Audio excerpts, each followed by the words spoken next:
In 2012, a man named Abraham Shakespeare won the lottery. He won $17 million. $17 million. He bought a big house. He bought expensive cars. He gave money to his family. He gave money to his friends. Everyone around him was smiling. Everyone around him was celebrating. He thought his life was finally perfect. He thought money had given him everything. But 3 years later, Abraham Shakespeare was dead, murdered by someone he trusted, someone who wanted his money. At his funeral, his mother said something that I will never forget. She said, "My son had more happiness when he had nothing." $17 million. And still not happy. Still not safe. Still not free. So I want to ask you something today, and I want you to really think about it. Not just for 1 second, but really, truly think. Can money buy happiness? This is the question that philosophers have asked for thousands of years. This is the question that rich people whisper at night when no one is listening. And this is the question we are going to answer together, today, on Learn English with One Question. I am your host, David Phill, and by the end of this video, you will have a new answer, new English words, and maybe a completely new way of seeing your own life. Stay with me. This one is important. I want to tell you about two people, two real lives, two very different stories. The first person is a woman named Sarah. Sarah grew up poor, very poor. Her family had very little money. Some nights, there was not enough food on the table. She wore the same shoes for 3 years. She studied by the light of a small candle because they could not always pay the electricity bill. But every Sunday evening, her whole family sat together. They cooked a simple meal. They laughed. They told stories. They sang old songs. Sarah told me that those Sunday evenings were the happiest moments of her entire life. Not because they had money, but because they had each other. The second person is a man named Richard. Richard was a businessman. He worked 16 hours a day, 7 days a week. By the age of 40, he was a millionaire. He had a beautiful house with 7 rooms, but he lived alone. He had a luxury car, but he drove in silence. He had a phone full of contacts, but no one to call when he felt sad. He told a journalist one day, "I have everything the world told me to want, but I wake up every morning feeling completely empty." Empty. That word, empty. Our first vocabulary word today. When something is empty, it has nothing inside. Richard had a full bank account, but an empty heart. Now here is what is interesting. Sarah, the poor girl with candlelight, she described her life as rich. And Richard, the millionaire, he described his life as empty. Two people, two opposite situations, and both of them used the wrong word to describe themselves. Because happiness and money are not the same thing. They look like they belong together, but they are very, very different. And today, we are going to find out exactly why. So, can money buy happiness? The answer is, it is complicated. And I love complicated answers because they teach us something real. I am going to give you 3 powerful ideas today. 3 ideas that scientists, psychologists, and philosophers have discovered about money and happiness. And with each each idea, we learn important English words together. Let's go. Idea number 1. Money can buy comfort, but comfort is not happiness. There is a very important difference between two English words, comfort and happiness. Comfort is our second vocabulary word today. Comfort means a state where you feel physically safe, warm, and free from pain. When you have money, you can buy a warm bed. You can buy good food. You can buy medicine when you are sick. You can buy comfort. And comfort is wonderful. Comfort is important. Nobody should suffer when they do not have to. But here is the truth. Comfort is not the same as happiness. Happiness is deeper. Happiness lives in your heart, not in your house. A man can sleep on a soft, expensive mattress and still cry himself to sleep. And a child can sleep on a simple mat on the floor and wake up smiling because her mother is beside her. Scientists did a very famous study. They found that after a person earns enough money to cover their basic needs, food, shelter, safety, more money does not create more happiness. Let me say that again because it is important. After you have enough, more is not better. The feeling of getting more money is exciting at first, but it fades. It always fades. And then you want more again. This feeling has a name in English: hedonic adaptation. It means humans get used to good things very quickly. A new car feels amazing on day 1. By day 30, it is just a car. The excitement disappears. The happiness disappears. But the desire for something new, that stays. That never disappears. Idea number 2. The way you spend money matters more than how much you have. Our third vocabulary word today is fulfillment. Fulfillment.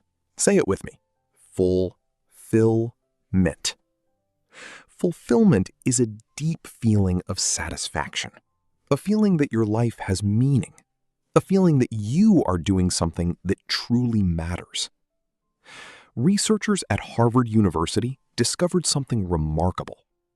People who spend money on experiences, travel, concerts, meals with loved ones, learning something new, are significantly happier than people who spend money on things like clothes, gadgets, and luxury items. Why? Because experiences become memories, and memories stay with you forever. A beautiful memory cannot break. It cannot go out of style. It cannot be stolen. But a new phone? In 1 year, there is a newer one, and suddenly your phone feels old. And suddenly you feel like you need to buy again. There is also another discovery that changed how scientists think about money and happiness. People who spend money on other people, on gifts, on charity, on helping a stranger, feel happier than people who spend the same amount of money on themselves. This is called prosocial spending, and it works every single time, in every country, in every culture that scientists have studied. Giving feels better than getting. Your grandmother probably told you that, and she was right. Science finally caught up with your grandmother. Idea number 3. What you believe about money changes everything. Our fourth vocabulary word is mindset. Mindset. The way you think about something. The beliefs inside your head that shape how you see the world. Some people have a scarcity mindset. Scarcity means not enough. People with a scarcity mindset are always afraid there is not enough money, not enough time, not enough opportunity. Even when they have plenty, poor. They cannot enjoy what they have because they are always terrified of losing it. And that fear, that constant, heavy fear, makes happiness impossible. Other people have what we call an abundance mindset. Abundance means more than enough. People with an abundance mindset look at their life and feel grateful for what they already have. They enjoy simple moments, a good cup of tea, a phone call with an old friend, a quiet evening. They are not naive. They know life is difficult, but they choose to focus on what is present, not what is missing. And that choice, that one simple mental choice, creates more happiness than any amount of money ever could. Your mindset is free. It costs nothing, and it might be the most valuable thing you will ever own. All right, my friends, notebook time. Let's review every word we learned today. Say each word out loud with me. Repeat after me. Your voice is your best teacher. Let's go. Word number 1, empty. Meaning having nothing inside, feeling hollow and without purpose. Example sentence: Richard had a full bank account, but an empty heart. Common phrase: I feel empty inside. Use this when you feel like something important is missing from your life. This is a very emotional and powerful phrase in English. Word number 2, comfort. Meaning a state of physical safety, warmth, and freedom from pain. Example sentence: Money can buy comfort, but comfort is not the same as happiness. Common phrase: I find comfort in simple things. Use this when small things in life make you feel better and safe. Very natural and widely used by English speakers. Word number 3, fulfillment. Meaning a deep feeling of satisfaction and meaning. The feeling that your life matters. Example sentence: Spending money on experiences brings more fulfillment than buying things. Common phrase: I am searching for fulfillment. Use this when you are looking for deeper purpose in your life. A beautiful and sophisticated word. Word number 4, mindset. Meaning the way you think about something, your mental attitude and beliefs.